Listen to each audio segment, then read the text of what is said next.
You are going to see a man have a 28-inch sword thrust through his body without hurting him. This is no fake, neither is it a miracle. It could probably be done to you if you were willing to submit first to a dangerous operation.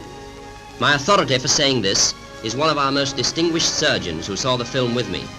He explained it all this way. Years ago, Indian mystics showed Dejo how swords could be passed through their bodies without causing injury. They persuaded him to let them experiment. A thin round sword was pushed through his skin between the ribs low on the left side. This would hurt, but Dejo had probably been hypnotized. There must have been some loss of blood too.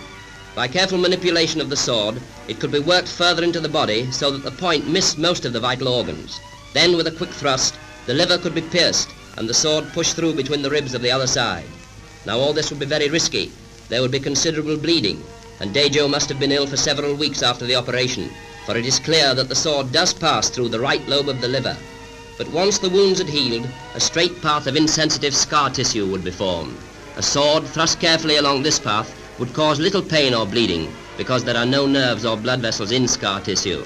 Eventually, a permanently open channel could be formed right through, making the passage of the sword easy and safe in future. This explains why the sword is always inserted in the same places and by the same man. Those are the facts and a scientist's explanation.